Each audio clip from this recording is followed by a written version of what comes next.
Il killer la prima aggredita a mani nude, colpendola in faccia e in testa, poi, armato di un coltello, si è accanito su di lei. 8 le coltellate, una letale, l'ha raggiunta al cuore.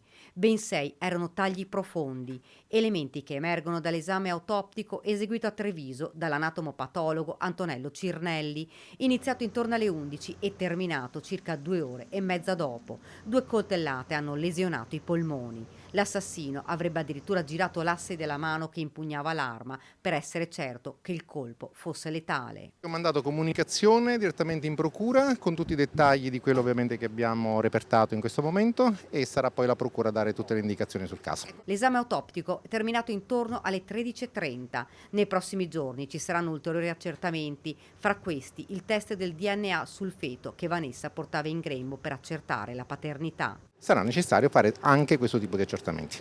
Un feto di circa 2 mesi e mezzo. I colpi scagliati con una ferocia inaudita hanno raggiunto Vanessa al torace. La 26enne aveva anche delle ferite da difesa sulle mani. Sarebbe morta rapidamente pochi attimi dopo le coltellate.